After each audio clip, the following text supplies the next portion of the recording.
I always say this, do this like an experiment. At your home for a day, just sit in a chair or a sofa comfortably. Don't talk, don't interrupt anybody, let people do whatever they want to do. You just be quiet like a statue in a corner and assume that you are dead, that you are no more. And see your own house without you. Yes, you are there, but you assume, you imagine you are not there. And see what will happen. What will happen?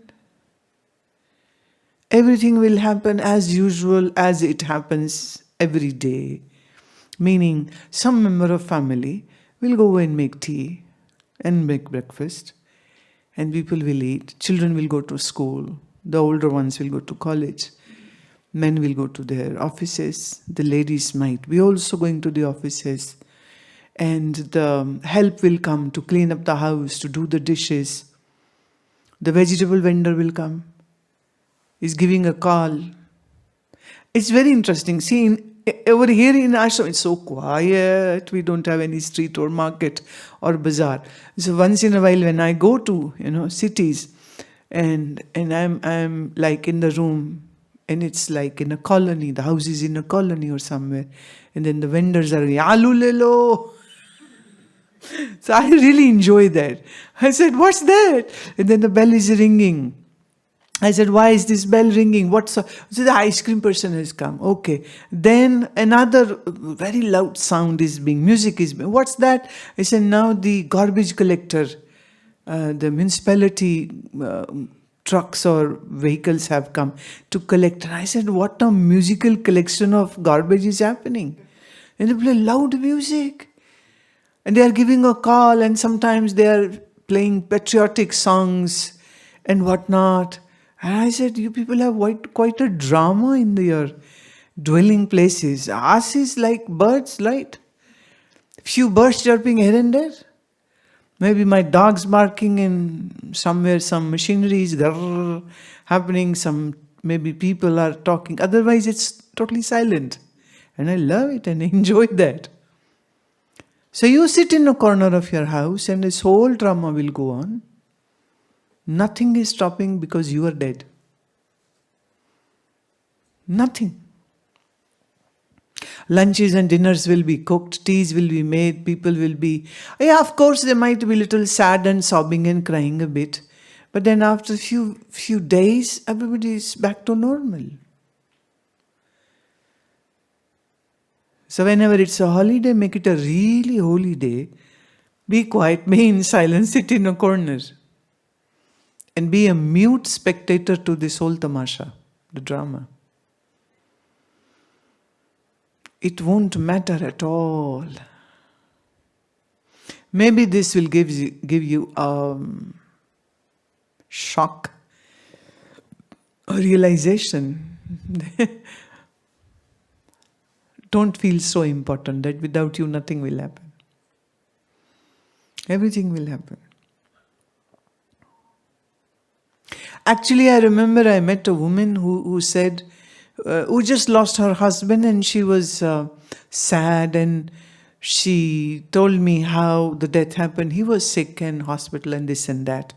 And then she said that he was a very bad husband. He was not a good husband.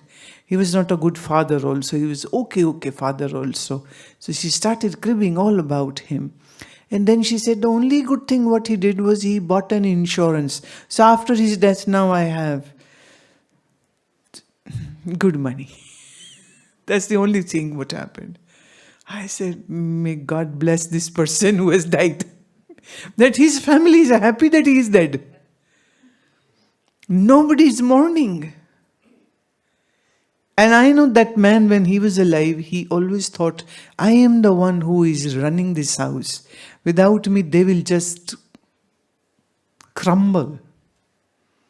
And my wife loves me, and my children love me, and they respect me and whatnot.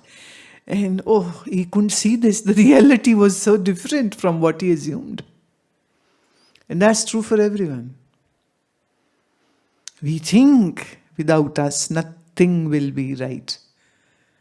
But that's not true. So somewhere this dispassion should come in. The realization should come in. And your focus and your priorities should be according to that. I asked a 74-year-old man who is still working, running his huge business. I said, why are you working so hard? He said, no, Gurumaa, I do want to retire, but there is so much to do before I close my shop. I said, okay. He said, what do you think? How long will it take? He said, maybe next 2 years. And this is what he said to me 10 years ago. And he's still working. He's 82, he's still working. His son says, I don't want even a dime from you. And he's still working. I said, why? What for? What for? But the realization isn't happening. Not happening at all. So, one should be very, very sharp and intelligent and should see the things as they are. I'm not saying don't work, don't run house, don't get married. I'm not saying that. Do everything, whatever you want. But you just should remember this, that the moment life will get snuffed out of your body, nobody will ask you, nobody will warn you, it will just happen. And are you ready for that? Are you? Ready to be kicked out of this home of body? Have you sought the attainment of the highest reality, the truth? Are you working for that or not? So, live your life in such a way that you prioritize the things as they should be.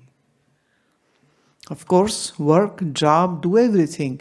But your mornings, keep a time separate for that. Sure, before the bedtime, again focus, give time to yourself. Do your chanting, do your dharana, do your pranayam, do your yoga nidra, whatever, do something. And just reflect of what happened the whole day. And just check and ask yourself, what's your goal? What's your objective of life? Eat, drink, sleep, marry, die one day? Or is it something else what you need to do? Just question yourself. We don't question. We hate to question. We hesitate to question. We never say, why am I doing this? And say if you are one day 75 or 60, well, I don't know where you will be or not, because the way people are living. Big question mark. But I have seen most of the old people, they are just full of regret and guilt. Oh, we could have done better, we could have done better. And now the whole life is gone. What to do? We couldn't do when we could. And now we want to do, but we cannot. Problem. So live your life very wisely.